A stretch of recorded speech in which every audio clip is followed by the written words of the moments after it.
Facebook friend, एक दर्द भरी कहानी। अभय एक सीधा साधा लड़का था। ग्रेजुएशन की पढ़ाई करने के लिए अब उसे अपना गांव छोड़कर शहर में दाखिला लेना था। किसान पिता ने एक एक पैसे जोड़कर अभय के लिए शहर में सारी व्यवस्था कर दी और ये सोचकर एक स्मार्टफोन भी दिला दिया कि ऑनलाइन पढ़ाई करने में इसका उपयोग होगा।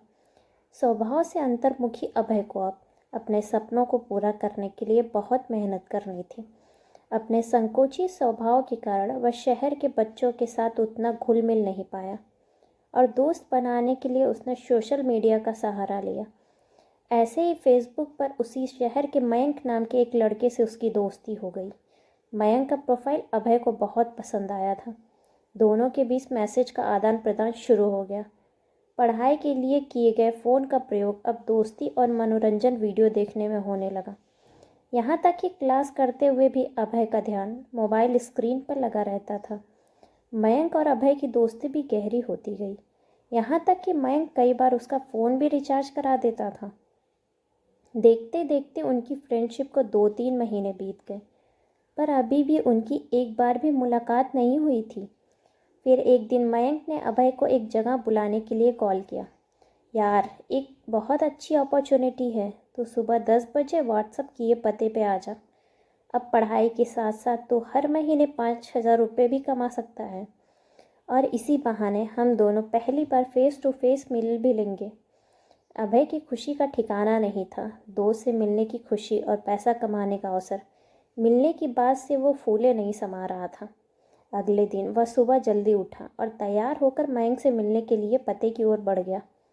वो जगह शहर से कुछ दूर थी, इसीलिए अभय उधर जा रही एक बस पर सवार हो गया। 1 घंटे के सफ़र के बाद आखिरकार वह पूछते पाछते दिए हुए पते पर पहुंचा। अभी वह दरवाज़ा खटखटाता कि इससे पहले एक कार उसके पास आकर रुकी। उसमें से 45-50 साल की एक अधेड़ व्यक्ति बाहर निकला और बोला, सुनो बेटा, क्या नाम है तुम्हारा? अभय। जी अंकल, अभय बोला। मुझे मयंक ने भेजा है, दरअसल अचानक मीटिंग का स्थान बदल गया है। आओ कार में बैठो, मैं तुम्हें सही जगह ले चलता हूँ, व्यक्ति बोला। अभय फौरन कार में बैठ गया।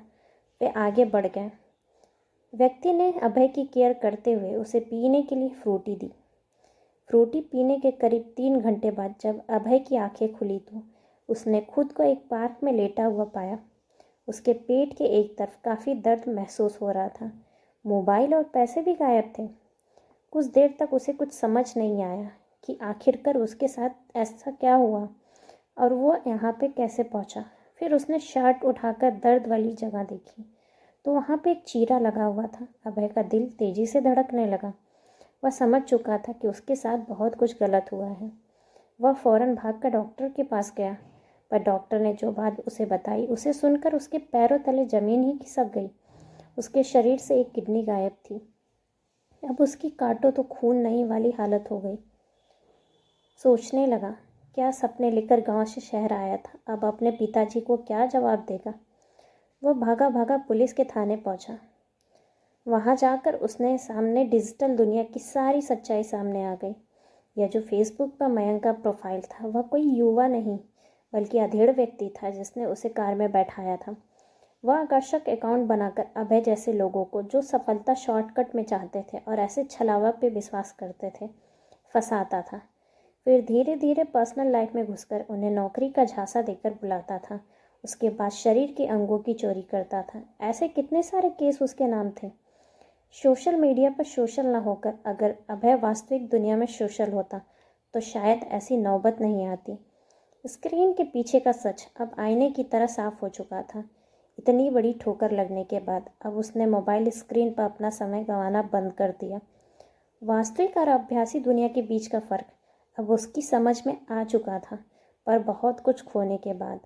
दोस्तों, ऑनलाइन वर्ल्ड में किसी पर आंखें बूंद कर विश्वास करना आपको मुसीबत में डाल सकता है। इसलिए सोशल मीडिया और इंटरनेट का प्रयोग पूरी सावधानी के साथ करें ताकि आपको किसी भी अभय की तरह पछताना ना पड़े।